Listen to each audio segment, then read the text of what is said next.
How about if I just start at the beginning? you could be honest. Because you know what?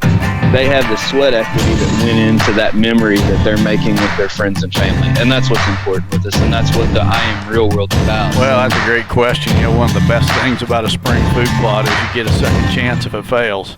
Chasing Giants with Don Higgins, brought to you by buyafarm.com, your source for farm, recreational properties, rural homes, and more. By tapping into Don's years of experience, dedication, and commitment, Chasing Giants focuses on the techniques, strategies, and dedication needed to harvest one of God's most amazing creations, world-class whitetails. Now, here is Don and co-host Terry Peer. Welcome, everyone, to Chasing Giants, episode 91. It is November 14th. Don Higgins. I'm in Kentucky. You're in Illinois, but I'm heading that way tomorrow. What do we got cooking here in the woods? What's been going on? Well, for 2 days, there's been a lot of wind going on. And, the last week or so, the winds were about dead calm. I mean, I don't recall so many days in a row where the wind was so calm. And, I mean, you almost had to check the wind every time you turned around just to see if it was even blowing. Yeah, no. When I was up there last time, it was dead calm. That first week of November when we got those south winds, and it's been quite opposite the last day or two. Yeah, it's been ferocious, would be the best way to put it. And a little rain came in with it, and today it was just brutal cold out. Mm-hmm. Yeah, the wet, nasty cold is tough. There was some big deer shot today, though. And I know this weekend was opening weekend for a lot of states' rifle season. I believe Indiana, Missouri, and here in Kentucky. We're running just a little bit late tonight because I had to help my friend Patrick Simpson shot one this evening at about, 5:30 or so, and put the hammer to a just giant Kentucky 10-pointer. So we had to get him out of the field, get him caped out, and Patrick just left about 5 minutes ago heading to the taxidermist. So congratulations to Patrick. Don, this thing's neck at the base of his chin, I'm not kidding, I think it's like 32, 33 inches. It's one of the biggest, fattest Kentucky deer I've ever seen. Wow. Did you guys weigh it? Or? Yeah, but I forget what it was. We were in such a hurry, I don't even remember. So he was in the high 200s. So he really wasn't that long. The odd thing about it is, deer are shaped like people. You got some short ones, some really long ones. I killed one back 7-8 years ago that almost filled up a whole truck bed, front to back. This one didn't seem like he was that long, but just built like a tater tot. I mean, just short and fat. I mean, I'll show you some trail camera pictures of this buck. We've been watching him. And the interesting thing is I pulled his teeth, his two front incisors out. I've never seen front incisors worn like this one is. So tooth wear is very subjective. I know people try to age deer like that, but we're going to order a kit from deerage.com and get this thing sent off. And we know the deer last year. We're very anxious to get the results back. It's hard to tell if this deer's the deer we think he was, then it's going to be a really cool story that Patrick's going to be able to put together on it. So really happy for my friend. He works his tail off, so he got a giant 10-pointer tonight. Interesting. Speaking of aging deer, it was kind of interesting, the deer age report that you got back on the buck that the Lester's Feet winner, Brent Ramsey, shot on my place. That surprised you a little bit, didn't he? I thought he was a 3.5-year-old. Yeah. I thought he was 3.5, and he came back as a 4.5-year-old. Yep. And, but it's a buck that I didn't, recognize. A lot of times, if I watched a buck grow up, I can be a whole lot more accurate. But this one here is just a clean 8, and not really recognizable from one year to the next. There's so many of those clean 8s around, and I was a year off. Yeah, I mean, it was kind of like the 5-year-old I shot on your place. Just body wise, nothing nothing huge, not crazy mass, just 140, 143 inch frame with no brow tines, and he ends up being 5.5. So I think that's out of everything. I was actually talking with the owner of DeerAge.com this week. Super great company. They've really done a lot with their branding over the last couple of years, but I think the message that we can get, there's just as much to be learned about the deer that we take as it is the deer that we're putting the history together for you. So for $30-$40 to send those teeth in to know, I think it's just an added step that we can continue to learn what we're doing to our properties to try to grow the oldest, maturest bucks out there, because it's with the naked eye, unless you're right, unless you have the history where you can say, like a male buck where that deer per year, you really just don't know after they turn 3.5. No, and this is just further proof that you cannot age deer from a picture. Yep. That's the most ridiculous thing. I don't know whoever started that, but a bunch of social media people you just can't. looking for engagement and trying to get a bunch of comments on a post. So they'll say, "How old is this deer?" So 64 people, post, and then all the algorithms, that's all they're doing is they're looking for engagement on social media posts. It's just everybody gets suckered into it. It's a bunch of nonsense, but.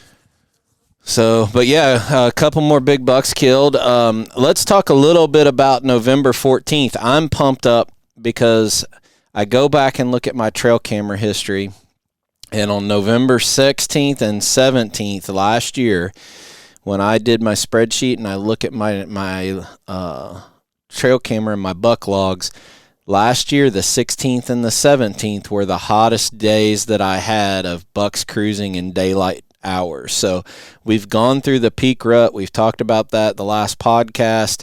Didn't see a lot. What's going on right now, and why are we seeing bucks now all of a sudden cruising in daylight hours? I know you saw some on a hunt. Patrick, obviously the buck that he shot tonight here at the house, was out cruising looking. What is going through the rut cycle right now of why we're getting bucks in daylight hours, pictures of them or seeing them, and then what's that mean for this coming week for hunters?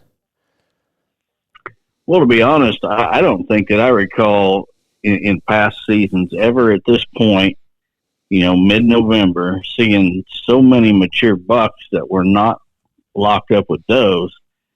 Steve Shields and I hunted yesterday morning and seen 2 bucks that I know are 4-year-olds, and neither one of them, they were just cruising looking for does. Okay. I also, when was it, yesterday evening, I seen a 4-year-old and a 3-year-old that were cruising looking for does. And then I've been getting trail camera pictures of bucks, 3- and 4-year-old bucks right and left that are not with does. They're cruising. Mm-hmm.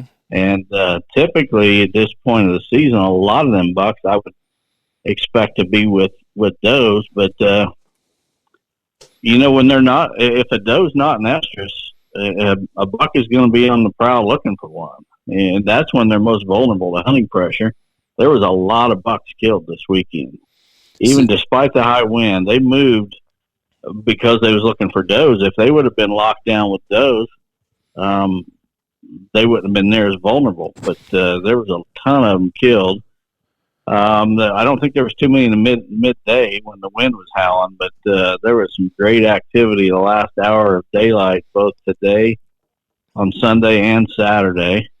And yesterday morning, there was really good movement too.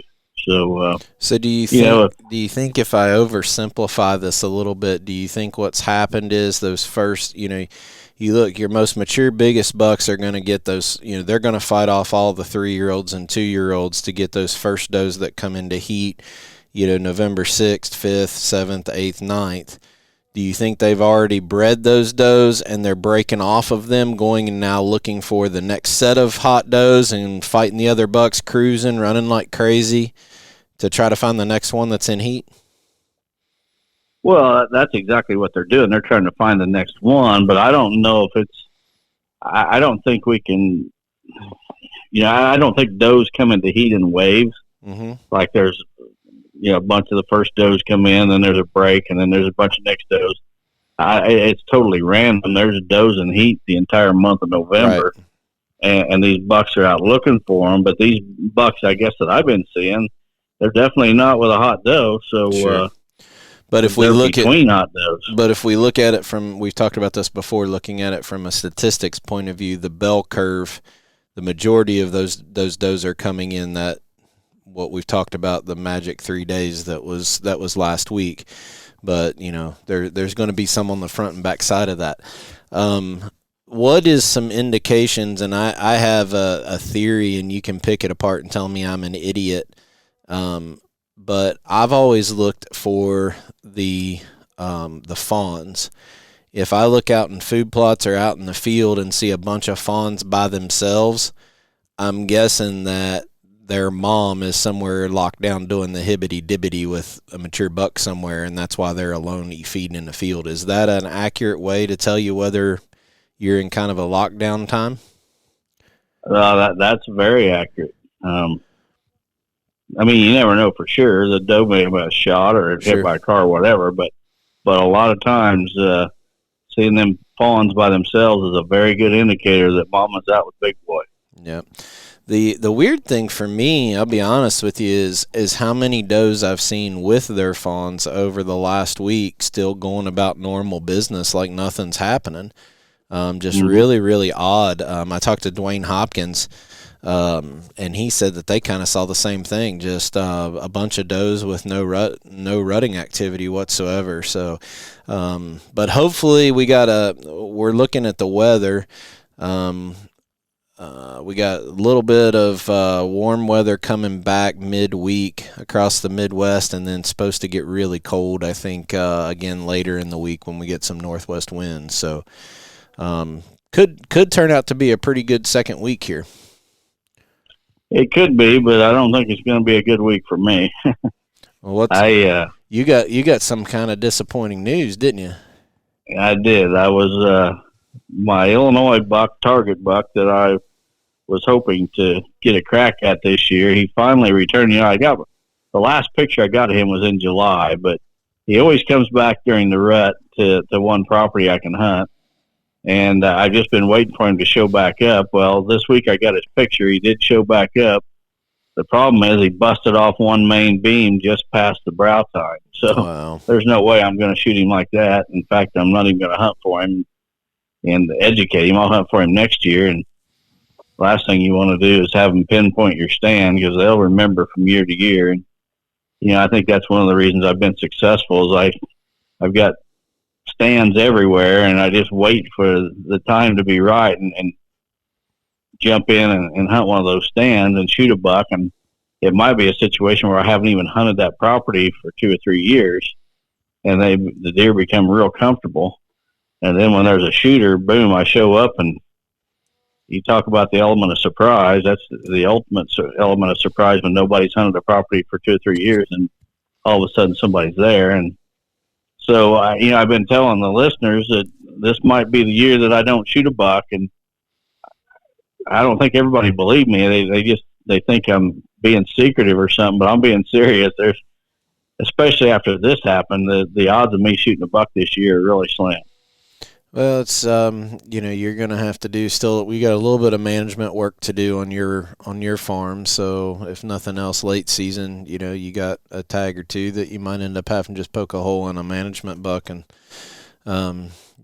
teeing it up for next year, playing for national championships. It's the real world. If it was as simple as just turning loose a pinned deer and hunting him, you would have something every year, but it's part of it. Speaking of real world hunting conditions, people think that we're in a different boat than others. I got a phone call. What they called you first? Was that Tuesday night? It was early in the week. I don't remember the exact day, but early in the week, and the neighbors to my property in Illinois shot a buck, and it ran in on us. And I do respect them for, abiding by the signage on the property and not going in without calling, but got to talk to the hunter on that. It was a buck that I'd passed several times earlier in the week, and he shot it. Just it ran in on me. So we talked a little bit about it. He sent me some screenshots of aerials about where he was hunting, where the deer went in. We came up with a plan. Decided it was best that he wait till morning to go in and not bump the deer. And he was laying 100 yards into the property, so he didn't. Because we kind of worked together on a executed plan, he didn't bump the deer and risk losing it. And he was holding a buck of his lifetime for him. So, as disappointing as it is, everybody talks about, well, if I don't shoot it, the neighbor will. In this case, that happened to me. I think both of us have been in this situation before, haven't we? Yeah, for sure. But you know what I say, don't be that neighbor. Right. If you shoot him, it's definitely over. There's Right. plenty of them that survived, but we both lost them to the neighbors. And like I said, this guy was totally ecstatic about the buck. I'm happy for him. I wasn't going to be that neighbor that says you're not going to track him, you're not going to go in. I was going to do everything I can, including having Ron Slifer and Dio on standby to take in the dog if we needed to. But I'm tickled to death for that guy, and I think they're from Wisconsin and came down to hunt. And great buck. I'm tickled to death for him. But there's also other bucks that I've passed this year. So even when you say that we got it easy or we're not in real situations, hey guys, the bucks that we're tracking and looking for, they get shot by the neighbors too. It's just part of it. Yep. One of the things that I think you've talked about, when we talk about these biofarm segments, though, is, having your thickets and having your bedding area to where it's isolated, I think is a key thing. Some farms are just never going to be that great because of the hunting pressure around them, aren't they? Oh, that's for sure, Terry. If I'm actually going to be in the market for a hunting property here, get my new house done, and one of the things I'm going to be looking for is isolation. I don't want a neighbor sitting on the fence, and I want to be, surrounded by either open ag fields, road. I'd rather even have a subdivision than just a woods that people are hunting. At least a subdivision, I think those deer get used to the people out in their backyard and everything. Right. But the last thing you want is somebody hunting your property line. When my consulting clients send me aerials of their property, I ask them about the thing I'm looking for is how much wooded cover is on the property line. Can hunters sit right on the line all the way around the property? If they can, then that's going to be really tough to grow big deer. Yeah, you're going to be at the luck of the draw about what everybody else does. And a lot of our listeners live in situations where they're hunting small properties. And small properties are fine. It's just, that I use that reference of your checkerboard. When that checkerboard is all the same color and there's no differentiation between your property and the next one, those deer don't know where the property line is, right? So they're going to chase a doe across it. They're going to leave. You can't keep them there. So these properties that we look for, when you talk about, let's say the Joey buck, he was killed on a really small track and a really small thicket, but it was out in the middle of nowhere. And, that's just something you got to take into consideration when you're hunting and choosing properties. Sometimes big connecting woods that goes all through the whole county might not be a great thing.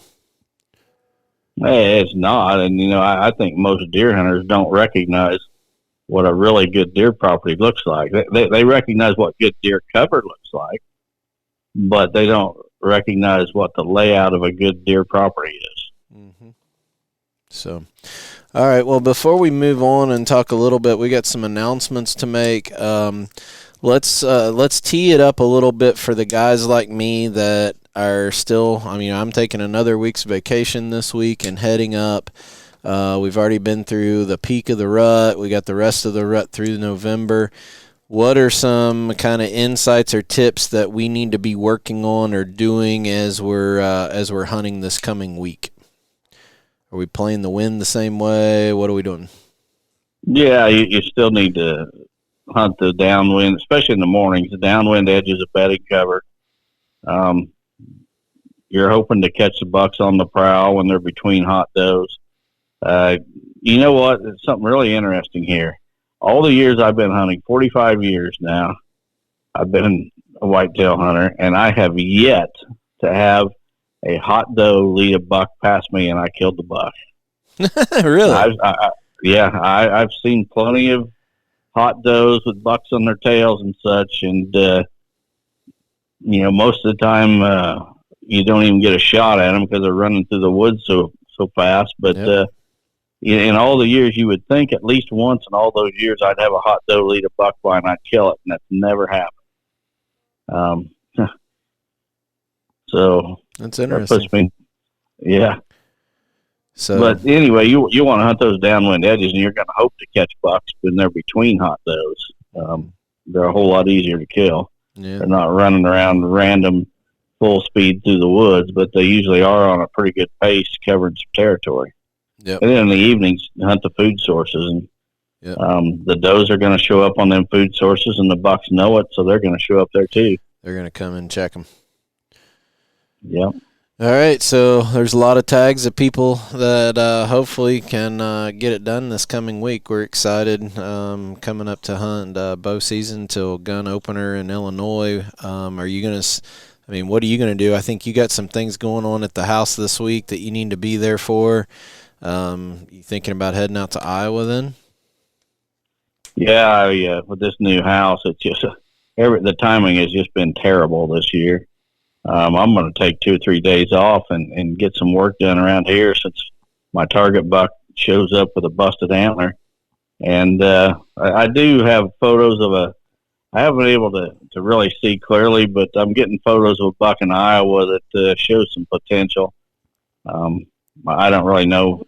I would hate to put a number on what he would score, but he's got enough going on in his head that he's worth a closer look. So I'm probably going to head to Iowa again at some point and see if I can lay eyes on that deer. Okay. All right. Well, we'll see each other for a couple days, and then I'll probably be up in Illinois till at least Saturday, Sunday, I would guess. So we'll be back in the saddle here pretty quickly. We got 3 big announcements to work through tonight, and I don't want to shortcut 2 of them. So why don't you take off with those? Well, I just want to real quick mention the whitetail master classes with Bronson Strickland are full. I think we mentioned that last week. The others are filling up too. So there's 4 other classes. 2 of those are over half full, and the other 2 are right at half full. So I don't know. I know last year there were several people that had their wives buy them the entry to the class for Christmas presents. So if anybody's thinking about that, don't wait because they're going to be full. I also want to mention again about the drawing for the late season hunt on my farm and the new Matthews bow that I donated to my church, Solid Rock Chapel, for a ministry that they do. If anyone is interested in that hunt, it's probably going to be the last hunt that's ever raffled on my farm, just for legal reasons. Terry, as you've waded through the legalities of the Lester's feet, we've found out that we're not going to be taking any donated hunts. We're not going to be donating any hunts. So this might be the last chance to win a raffle hunt on my farm. If you're interested, tickets are $20 each or 6 for $100. You need to send the money to Solid Rock Chapel, Post Office Box 172 in Sullivan, Illinois. Zip code is 61951. Just mark on your check bow raffle, and they'll know exactly what it's for, and they will mail you the tickets. The drawing is going to be November 28th, so you'll need to get those checks in before November 28th. And it doesn't mean that we're not going to take people hunting. It's just by donating a hunt through a third party or a raffle, Not only do we subject our home property and the organization that we're donating the raffle to, so it's not just the Don Higgins family or the Terry Peer family that's now liable. The people that actually hosted the raffle, so in this case Don's Church or Lester's Feet, it also subjects them to liability. And for right now, the attorneys just said you need to find other stuff. So it's not that we don't want to. Unfortunately, we live in a world where there's a little bit of covering our ear ends when it comes to this. So unfortunately, we have to take that position. Yep. All right, and then we have our first kind of public engagement coming up here in just a few weeks. Why don't we talk a little bit about that? Yeah, you and I are going to be down in Guthrie, Kentucky at Bluegrass Feed and Seed. I've got an event down there with our dealers, our real world dealers. Brandon Beachy, good friend of ours, is going to have us down. We're going to do a live Chasing Giants podcast Friday evening, December 10th at 6:30. The address for this is 3855 Pincham Road in Guthrie, Kentucky. If you got questions, you need to call Brandon at 270-483-2829. And there's no admission at all, but he would like for you to call an RSVP just so he can get a head count and be prepared. He doesn't want 1,000 people to show up to get your autograph, Terry, and he's only got 500 seats. I assure you that won't happen. There's going to be discounts. You can place orders for your real world products, 360 blinds, and all the products that they carry there at Bluegrass Feed and Seed, and be discounts that night. There's also going to be a group there serving supper, so you can come as early as 4:30, and I don't know, they're going to have hamburgers and hot dogs, pulled pork, and I don't know, probably knowing those folks, so lots of ice cream and pies for dessert. I like pie. So I think I'd just come for the pie. I'll take the ice cream with it. Okay. The food is going to be by donations only. So come and fill your belly and leave a donation, and the funds are all going to go to the Kevin Yoder Fund. Kevin was born with CDH, congenital diaphragmatic hernia. So he had a 9.5-week hospital stay. All the proceeds from that meal will go to that family. It'll be a good evening. Come out, meet Terry and I. Save your questions. We won't bring our own questions, submitted questions. We're going to turn to the audience, let them put you and me on the spot, Terry. That's Friday, December 10th, 6:30, Guthrie, Kentucky.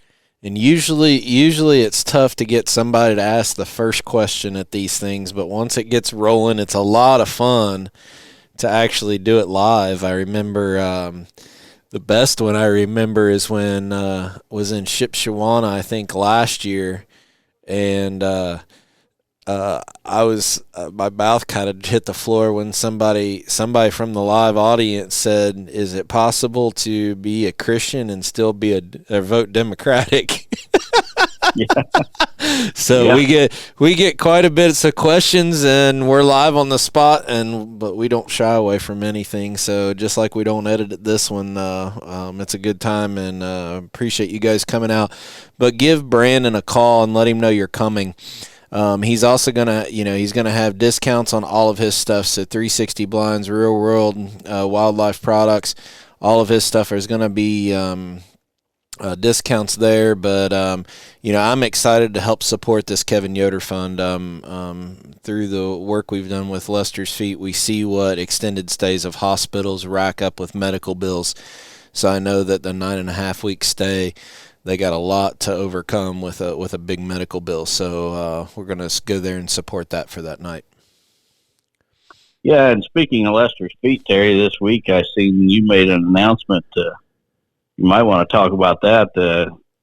Pretty big dollar figure that Lester's Feet has contributed to various families so far this year. So I posted, I believe it was Friday night. We were working with our financials, and we have some accountability reports that we're obligated by our bylaws to send to the board and different people that we're affiliated with. We run this just like a normal business. So it's not just, we have a board of directors that have to be accountable with where this money goes once it comes in. So we were doing all of those reports, and when I totaled it up, since July 10th or 11th, I can't remember the exact date of the first check, we've dispersed, I should have looked at the exact number. I think it's $73,094.01 is what we've distributed or earmarked. So what I mean by that is we'll learn about a family and put a package together. The board will vote on it and approve it. But since we pay the bills directly for the family, we have to wait sometimes for that bill to come in. So sometimes we're waiting on an insurance statement, or we'll agree to pay maybe 2 or 3 months of mortgage while a family is in a different state getting treatment. So we don't pay all of that in advance. So between what we've had earmarked and committed and what we've already paid out, almost a little over $73,000 of your money. When I mean the donors of Lester's Feet, that pretty much are all of our podcast listeners, have rallied around to help these families with sick kids. Just phenomenal that Don and I are both blessed just to help connect these dots. And if my math is correct, Terry, that means that you've really only distributed, or the board has really only distributed about half of what we raised last year. Well, we have become a monthly income for businesses and individuals. So what some companies have done, even beyond the raffle, you're just talking about the income from the raffle. So we had the raffle, which was, I don't know, $106,000 that we raised from that. Plus we had other income that came in around the same time. The generosity of Brian Kraft at Midwest Land Group, that was like $40,000. So originally we had, like $160,000. So we've done a lot with that, but not only do we still have that money, we don't have any expenses, folks. We're not taking payroll. This money goes right back to the families. But there has been other corporate donations come in, and then some people have just set it up in their monthly giving to where it's a online payment that comes in that we can take. So it's really grown and taken off, and I can't wait to have some special guests on the podcast here in a few weeks to talk about what we're going to do in 2022. It's just the amount of families that we're going to be able to help is going to be crazy. For sure. All right. So with that, if you don't have anything else, let's move on to the Buy a Farm segment. Buyafarm.com is your source for farm, recreational properties, rural homes, and more. Now, here is Don Higgins with this week's featured property.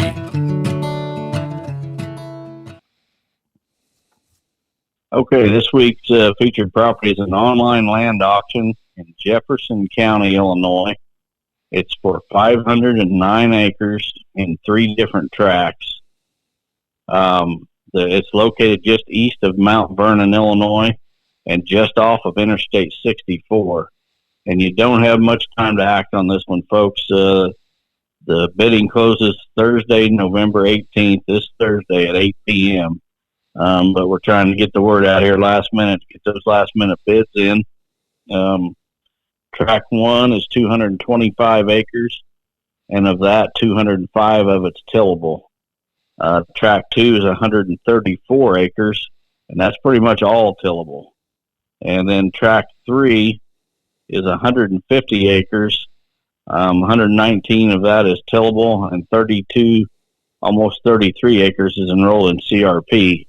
The agent for this is Don Bailey, and his phone number is 618-919-1031. Again, I want to stress that this auction is closing this Thursday, November 18th at 8 p.m. So if you're interested at all, go to buyafarm.com and you can see the listing and you can bid right there online. All right, so I want to thank Buy Farm for their support of the podcast as always. So go out and check out Jefferson County, Illinois. So get those last-minute bids in, and we'll see what this thing goes for. But super property, okay? We got some news as far as T-shirts. Folks, I hope you guys understand that this supply chain nightmare that's going on is keeping us from getting some of our shirts. They're still out of stock on a few sizes. So if we've used your podcast question and you still don't have your T-shirt, it's because we're out of that size. We promise you that we're going to get you it. It's just you guys, we don't have to explain it. You guys know it's everywhere. Some of the stuff we just can't get. Yeah, I've already got if I've used your question, I've already made your envelope for your T-shirt. It's already got your address on it. It's just sitting there waiting for a T-shirt to be shoved into it. So we'll get them to you as soon as we. Yeah, the other cool thing is next year we're going to have a new shirt that's going to be only for submitted questions. So the only way to probably get that shirt, I don't know, we might make it available, but there's going to be a shirt that's for submitted questions, and then we're going to actually have some other shirts that we're going to offer for Chasing Giants that's going to be available that are going to be kind of funny. They're going to go on some little spoofs or things that we kind of laugh about on the podcast and poke fun of ourselves and other things. So it should be kind of fun, but we'll have some more T-shirts the beginning of the year. Yep. So ready for the first question. Let's go. First one comes from Clint Arhent. I hope I said your name right, Clint, from Jonesboro, Arkansas. He says, I do enjoy the podcast, so do not let the question rub you the wrong way. Well, it didn't. That's why I picked it. I do think you guys... Trust us. We won't lose sleep at night even when we're wrong. No. I do think you guys tried to walk the straight and narrow, but you preach the rut happens the same time every year, and that is a data-driven analysis. However, I think this is similar to how CNN reports their data. I'll tell you what, I've been called a lot of things, but I've never been compared to CNN. Clint, you're my new hero. You compared Don to CNN. They find a source that fits the narrative, and that is the only way it can happen. No room for open thought. I do think your analysis is accurate in ceteris paribus conditions, all things constant from one sample size to the next sample size. Unlike a controlled experiment to gather data, the deer woods are constantly changing from year to year.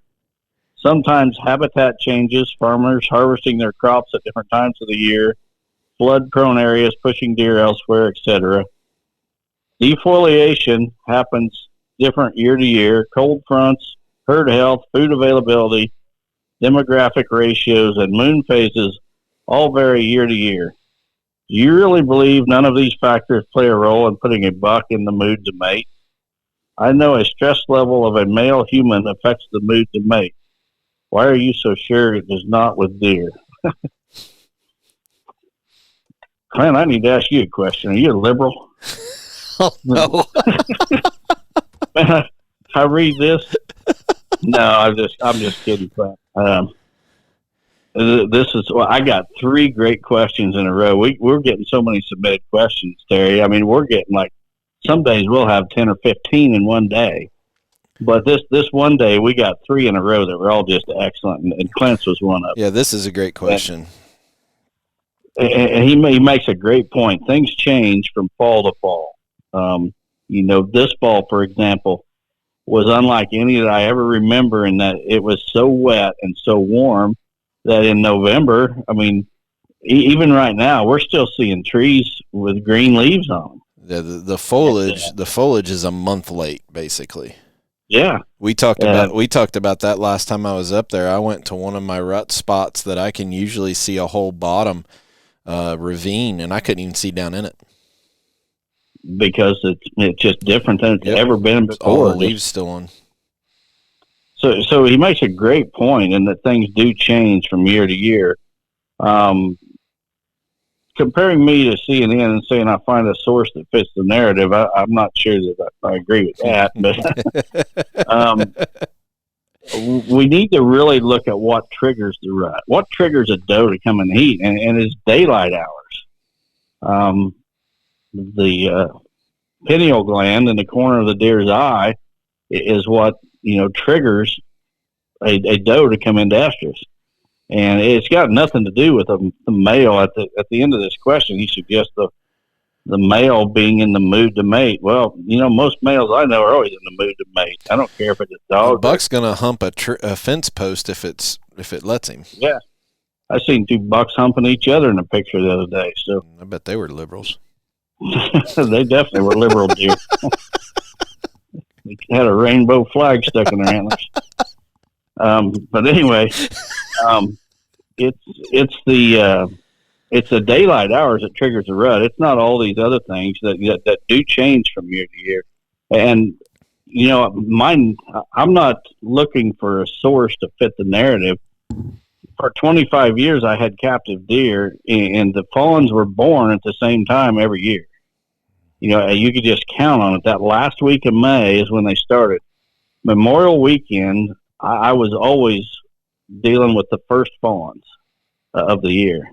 And it was just like that year after year after year. So I think you're just a little bit off base there, Clint. I do appreciate I can tell you put some deep thought into this with all the examples that you've given of how things change each fall. But it's the daylight hours. And, a calendar doesn't change from year to year. There's 365 days in a year. And but somebody figured that out years ago, and it's the same way with the rut. That the amount of daylight, on November 10th, for example, is going to be the same from year to year. So I'm gonna jump in here just for a second, because it's hard for people, especially that haven't listened to you even beyond this podcast or listened to every episode of this podcast, and they take you so daggone literally when they hear you say the rut happens the same time every year. Those magic 3 days of November are going to be the peak. Again, look at it. I've never heard you say that there will never be a doe that comes into heat the last of October. I've never heard you say that there's not a doe that comes into heat in Thanksgiving.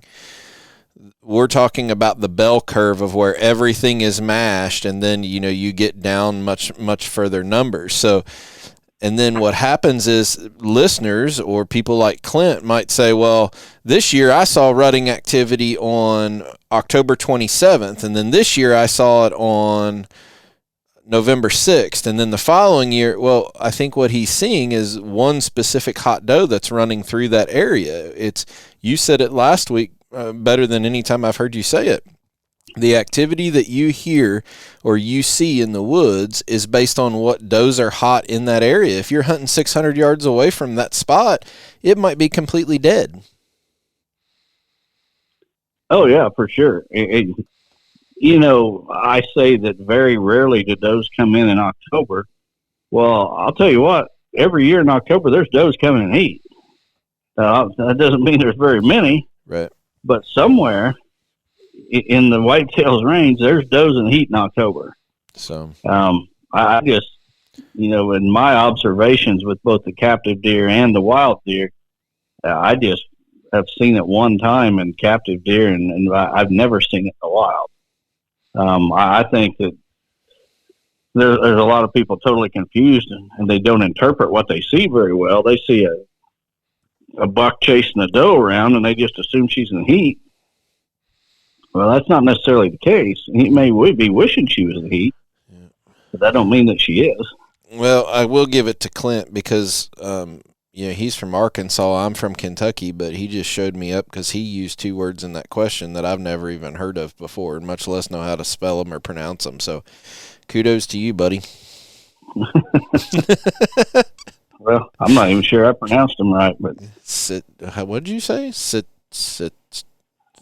don't ask me to repeat them now. I'm going to have to try to remember how I said it the last time. Satirius parabu. I don't know. Okay, I got a public Kentucky education. I don't know what I'm talking about when it comes to that kind of stuff. So, but good question, Clint. We appreciate you asking, and got a little bit of comedy in there. So comparing Don to CNN's kind of funny. I enjoyed that one thoroughly.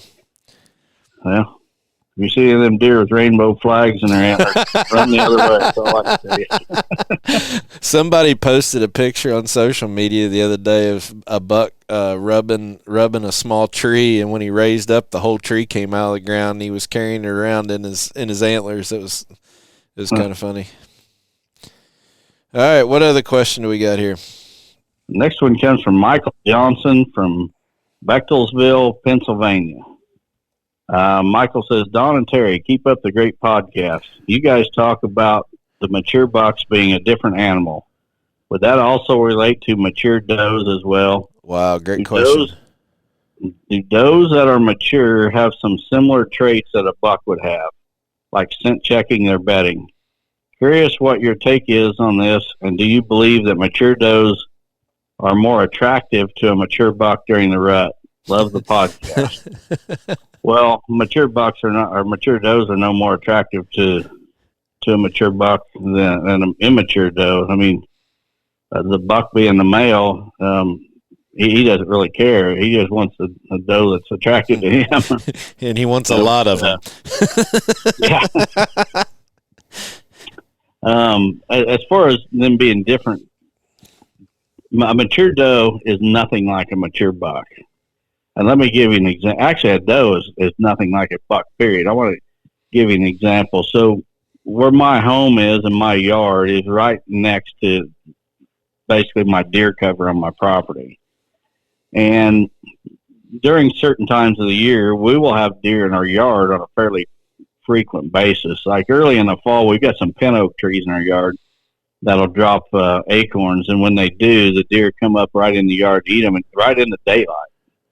And even more so at night. And, I put trail cameras in the yard to catch these deer. And so we've got security cameras. I can be sitting at my desk and see deer walk across our driveway. And, but here's the interesting thing. In all the years that we've lived here and had these deer coming up into our yard, never, ever have we had a buck come up into our yard.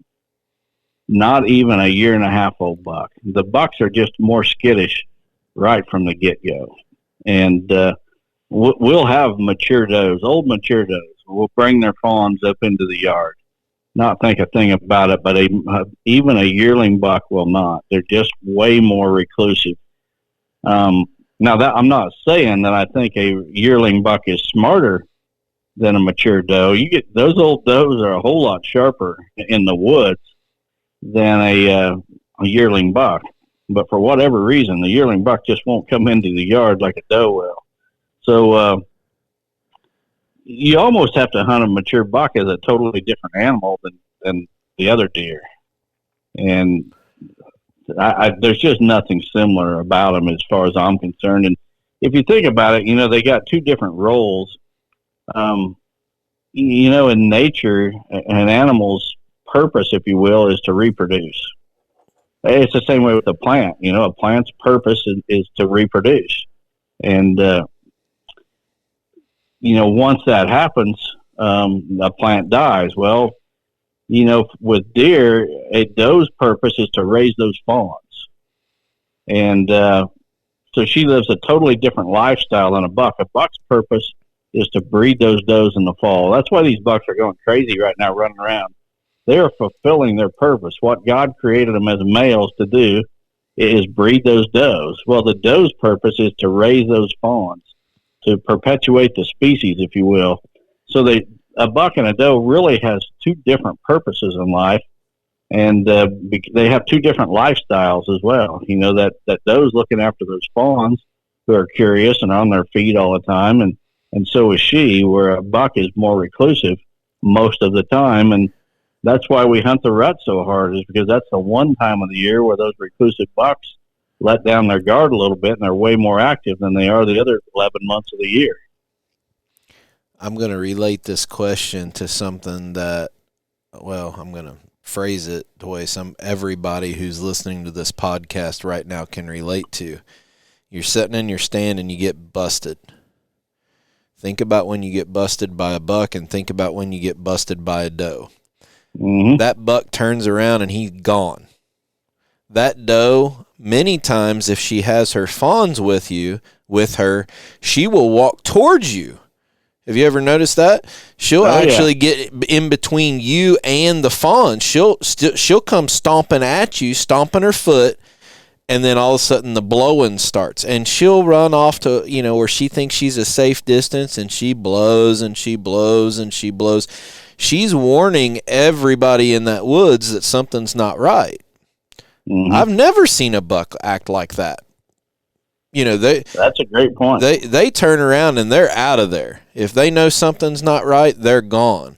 I remember the day that we videoed Mel in early October, and he busted one of us that in that blind moving because the sun was shining right in on us. And one of us moved the cam. We were both running cameras, and it was the year you passed him.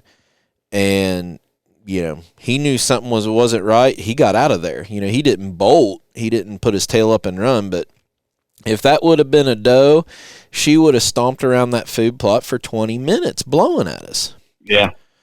So I do think does, as they get older, get smarter and know that when those dangers, but I think that they're just part of their role is to make a siren to warn everybody something's not right. Yep.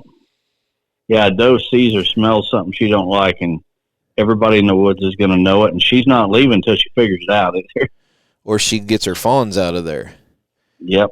I think it's really interesting to watch when a doe thinks something's not right. She will come literally beeline straight forward, especially if she has her fawns, to almost get between the fawns and whatever she thinks is there, and gets them fawns out of there. She's being a protective mama, just like our wives would be with our kids. Yep. Good question though, Michael. All right, let's move on to the next one. Next one comes from Todd Grodowski from Badger, Minnesota. Tom says, "Hey, Don, here's a silly question for you." That's my favorite kind, Tom. Wisconsin wildlife biologists claim that 64% of their white-tailed deer herd has had COVID-19. Another doctor claimed that 40% of deer across the country have already had COVID-19. And that was over a month ago. Research has shown that testosterone levels drop by about 30% in humans as a side effect, resulting in a loss of libido. Could this be affecting the rut? Anyways, love the show. Keep it up. This is one of them 3 questions in a row that I told you that were just good, really good off-the-wall questions that we got the other day, Terry, and thanks for submitting that, Tom. This is a perfect, and I understand what you're talking about. I've seen those articles about deer and COVID-19 and all this garbage. And what I want to know is who in the heck goes out and tests all these deer to know that 40% of them have had COVID? And this is just nothing but pure liberal garbage at its finest. The people that come up with this crap, I mean, what do? They just sit up and dream up ways to come up with the most off-the-wall topic to shock the public and see if they can get them to believe it. And it just happens to be in peak deer season time. This article didn't come out in August or September. It just happens that this thing hits USA Today. They had a big article about it too. That just so happens that it's in the big deer hunting. Guys, they're selling papers and selling articles.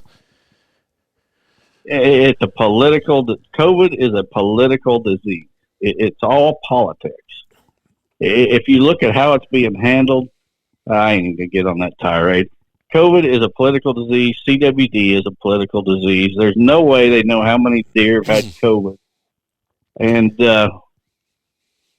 as far as it affecting the libido of a buck, and and in turn affecting the rut, I seriously doubt it. I mean, good grief! If you had to wait a year, you wouldn't care if you had COVID or not. That's a great point. Hey, Kevin, Mr. Food Plot, Kevin Thayer, he had a pretty good trail camera video of a deer coughing, so maybe that deer had COVID. I could be. I mean, 40% of them do. It's not 30 and it's not 50. They know it's 40. This comment will probably get you on another tyrant, but that's okay. You can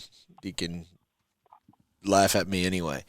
Seriously, if they were concerned, this whole article in USA Today was about how these deer are going to get COVID. They're going to be this host where the virus is going to sit there in the deer herd and then mutate, and then we're going to catch it back from the deer herd at a later point in time. Why deer? Why not livestock? Why not the dogs? I'm sitting here thinking about you got 2 little puppies at your house. I got 2 here at my house. Why aren't they worried about saying, "Oh, people don't let your dog sleep in the same bed as you, or don't let it on your lap." Lap dogs you can't have a lap dog without a mask because you'll give that dog COVID, and then that dog will sit with COVID for, I don't know. I'm done. I'm just getting started now. So you know why they didn't pick dogs? Because people would not tolerate the government wanting to kill their dogs. Oh yeah. But see, why do you think these state game agencies want to have politicized CWD? I mean, it's a good way it's a good excuse for knocking down the deer herd. Basically, the insurance lobby, that they don't want to pay for all these deer car collisions. So what do? They pay the politicians to kill more deer. Well, now we got another excuse to kill more deer. First, it was CWD. So in Illinois, we got to put these sharpshooters out there over bait piles at night with high-powered rifles with thermal imaging scopes to wipe out the deer. Well, we didn't kill enough that way. So now it's COVID. Now we got to go out there. We got to kill every deer alive because they're spreading COVID. Garbage. It's just a bunch of garbage. This government is totally out of control. Everyone hunting in the Midwest this week, just wear a mask while you're hunting and you'll be fine. Yeah. Do we got time for more questions? Next question. Let's take one more. All right. Next one comes from heard on CNN. Eric Perry from Long Bottom, Ohio. Eric Perry. Eric says, "Hi, Don and Terry. Let's put Don on the spot for a 2-part question." I like it. That's a good way to. I like it. Any question. You have said before with your captive herd, does came into heat each year within days of them coming into heat the previous year. Also, you stated that does have the ability to sense daylight hours, which triggers them as well. If both of those are true, what has caused the lack of movement we have seen this year? I understand weather can play a part of it. However, in areas that are managed with little doe numbers harvested, wouldn't they come into heat roughly the same time as the previous year?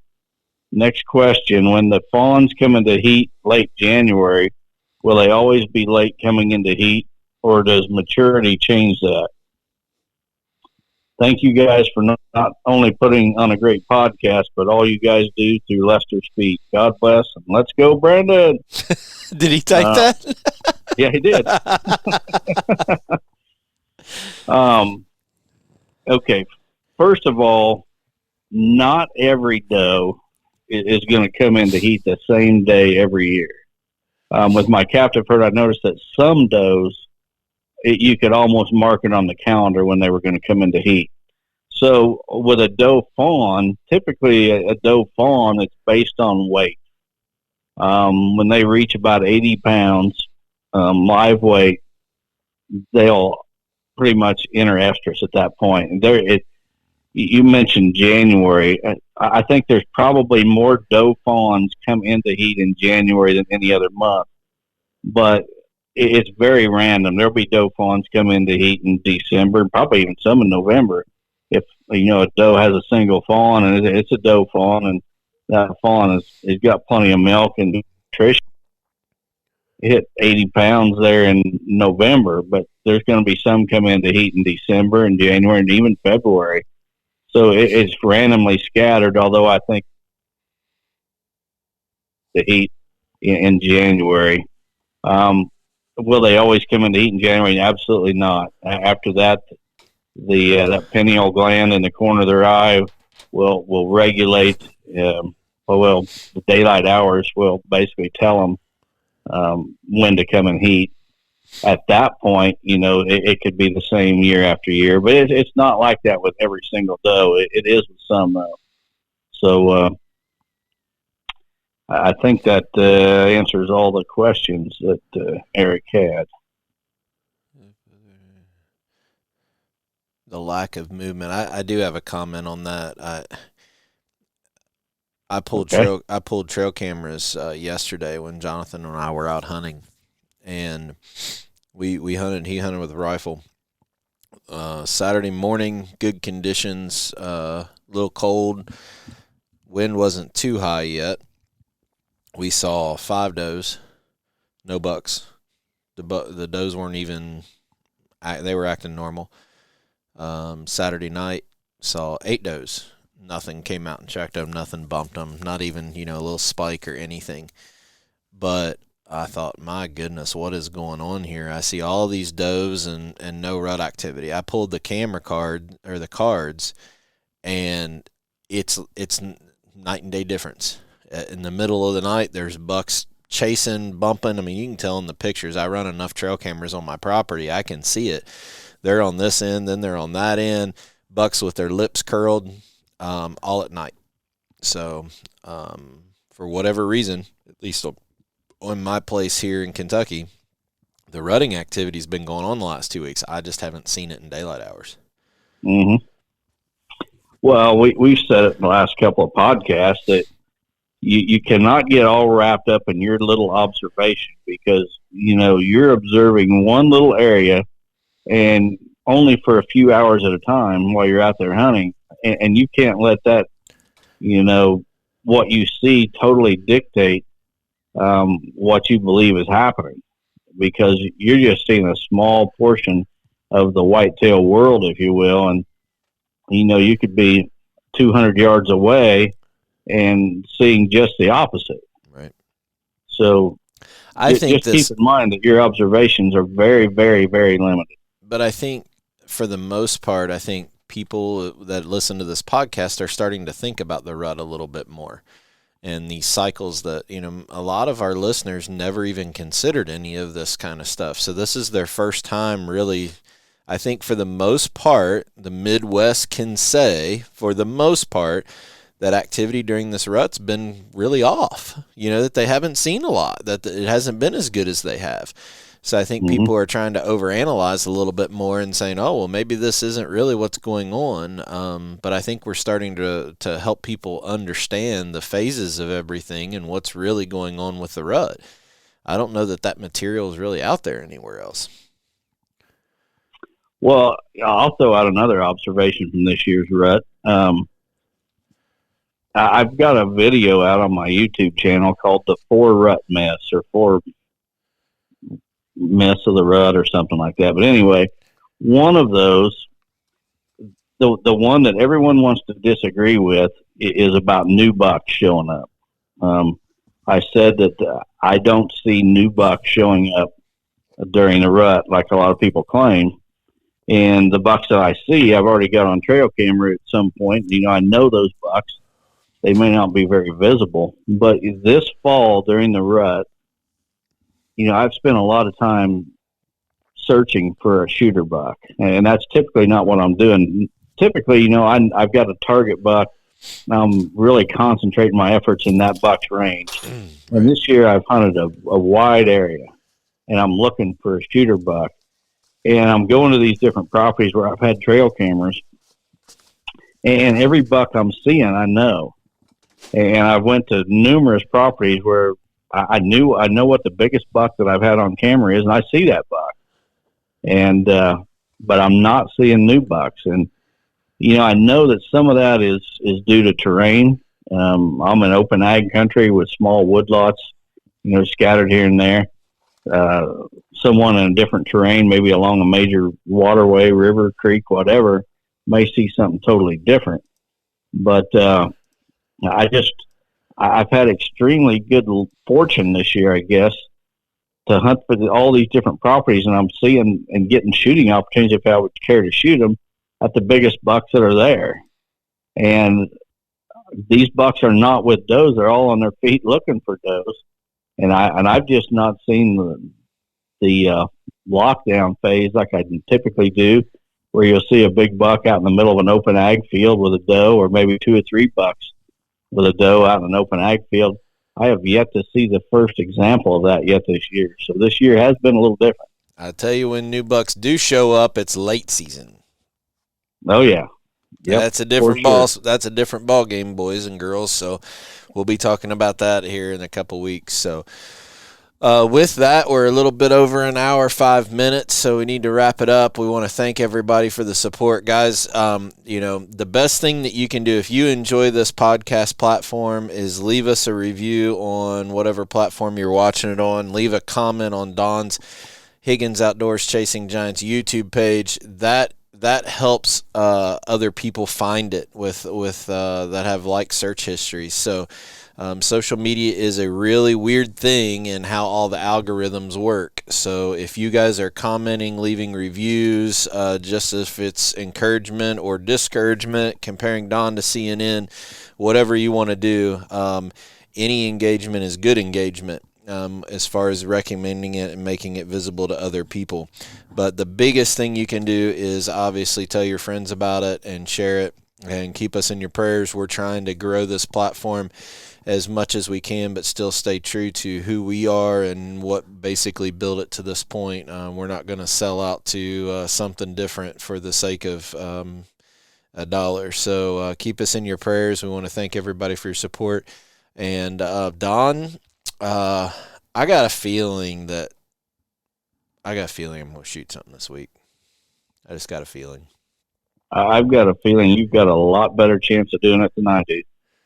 Well, yeah. And I hope you do. Maybe I'll kill one in Illinois, you'll kill one in Iowa. How about that? That'd be good. Oh, that'd work for me. All right. Well, with that, we'll touch base. For everybody to make sure they understand this, I'm going to go ahead and say it now on the podcast. Next week's podcast might not air until Monday night. With me being in Illinois for shotgun season, Don being in Iowa, depending on what time we get back Sunday or what our schedules are, just don't freak out if this podcast isn't up on Sunday night. It might be Monday. I don't want a bunch of hate mail on Monday morning saying the podcast isn't up. Because we get it, trust me. Yep. All right. With that, why don't you take us out with our sponsors? We want to thank BuyAFarm.com, Victory Chevrolet, 360 Hunting Line, Real World Wildlife Products, Matthews Archery, Lone Wolf Tree Stand, WildlifeFarming.com, Quiet Cat, and Vortex Optics. Let's go, Brandon!